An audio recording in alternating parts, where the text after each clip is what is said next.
Bienvenue les Vino-Lovers dans cette nouvelle vidéo. Ça y est, l'été est là, il fait beau et chaud, ça sent les vacances et les barbecues. Donc je vous propose de voir aujourd'hui quel vin on peut accorder avec nos plats préférés de l'été. Donc on va parler de barbecue, de salade, de fruits de mer et bien sûr d'apéro. Mais juste avant, n'oubliez pas de vous abonner à la chaîne si c'est pas déjà fait pour ne pas manquer les prochaines vidéos. C'est parti!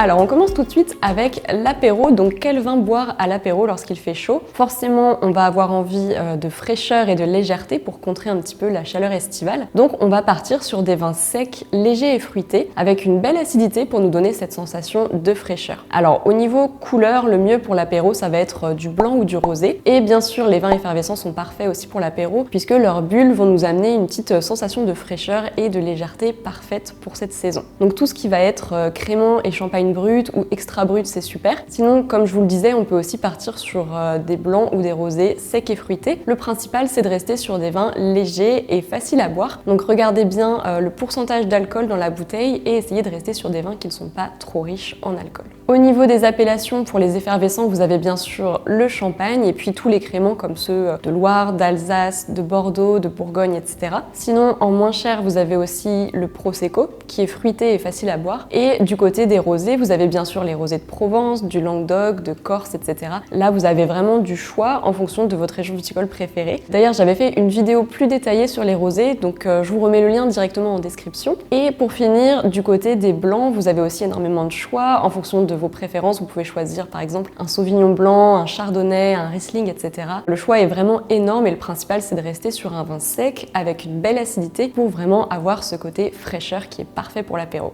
Alors on continue avec le grand classique de l'été, c'est le barbecue et plus précisément le barbecue de viande puisqu'on va parler du poisson juste après. Alors pour choisir un vin qui ira avec votre barbecue, ça va dépendre du type de viande que vous avez choisi puisqu'on va pas proposer le même type de vin pour du bœuf et du poulet par exemple. Donc avec des viandes rouges, vous pouvez choisir un vin rouge fruité et pourquoi pas légèrement boisé pour faire écho à la saveur grillée de la viande. Donc par exemple un Bordeaux, un Rhône ou un Languedoc en fonction de ce que vous préférez. Et alors pour les viandes blanches, vous avez le choix, vous pouvez partir sur un vin blanc charnu et aromatique, par exemple un Languedoc, un Bourgogne ou un vin du sud-ouest. Et si vous préférez du rouge, choisissez un rouge plutôt léger et fruité type Beaujolais ou Loire. Et enfin, si vous préférez le rosé, vous pouvez aller voir du côté des rosés méditerranéens pour trouver un rosé avec de la structure et du corps. Alors, dernier conseil pour vos barbecues, le choix du vin va aussi dépendre de la marinade, puisque si vous faites mariner vos viandes, ça va ajouter des nouvelles saveurs dont il va falloir tenir compte. À ce moment-là, mon conseil, c'est comme toujours d'aller rendre visite à votre caviste pour qu'il vous aide à choisir le bon vin en fonction de la viande et de la marinade que vous avez prévue. Donc n'hésitez pas à aller demander conseil, ça vous fera en plus découvrir des nouvelles cuvées et ça vous fera changer un peu, puisque sinon on a toujours tendance à prendre des vins qu'on connaît déjà.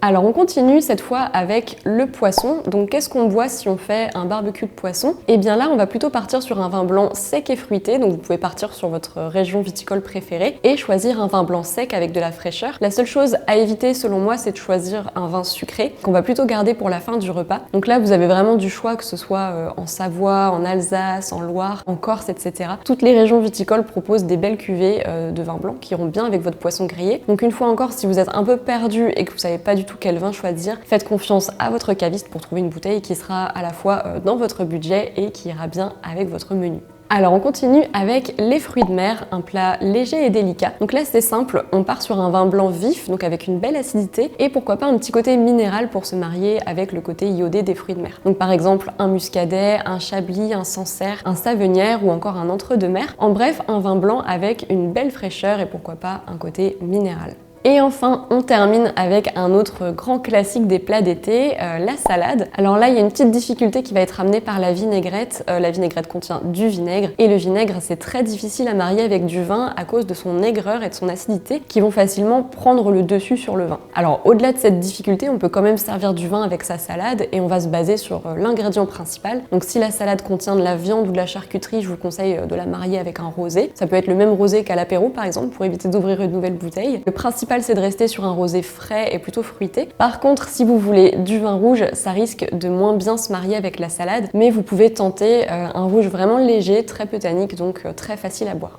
et pour les salades à base de poisson ou fruits de mer, et également pour les salades végétariennes ou véganes, le mieux sera de choisir un vin blanc, donc plutôt un vin blanc sec comme pour l'apéro, c'est-à-dire un blanc qui ne contient pas de sucre, et choisissez un vin plutôt fruité, bien frais, si possible sans note boisée, donc sans passage en fût de chêne, parce que le côté un peu grillé ou toasté de ces vins-là va sûrement prendre un peu trop le dessus sur les fruits de mer ou le poisson. Voilà, on arrive à la fin de cette vidéo, j'espère que ça vous a plu et que ça va vous aider à bien choisir vos vins cet été. Les accords mets et vins, c'est pas le plus facile puisque ça demande quand même de bien comprendre comment fonctionne l'alchimie entre le vin et les aliments, et ça demande aussi de bien connaître les différents styles de vin qui existent. Donc justement, si c'est quelque chose qui vous intéresse et que vous voulez en apprendre plus sur le vin, la dégustation, les accords mets et vins ou encore les cépages, je vous invite à aller voir la Vino Academy. En bref, c'est une académie très complète qui vous apprend tout ce qu'il faut savoir sur le vin de manière simple et ludique. Je vous mets toutes les infos directement en description pour ceux que ça intéresse. C'est vraiment un super moyen pour améliorer vos connaissances et je serai ravie de vous retrouver parmi mes élèves. Voilà, merci d'avoir regardé la vidéo jusqu'au bout. N'hésitez pas à laisser un petit pouce bleu et à poser vos questions en commentaire. Et moi, je vous dis à très vite. Salut!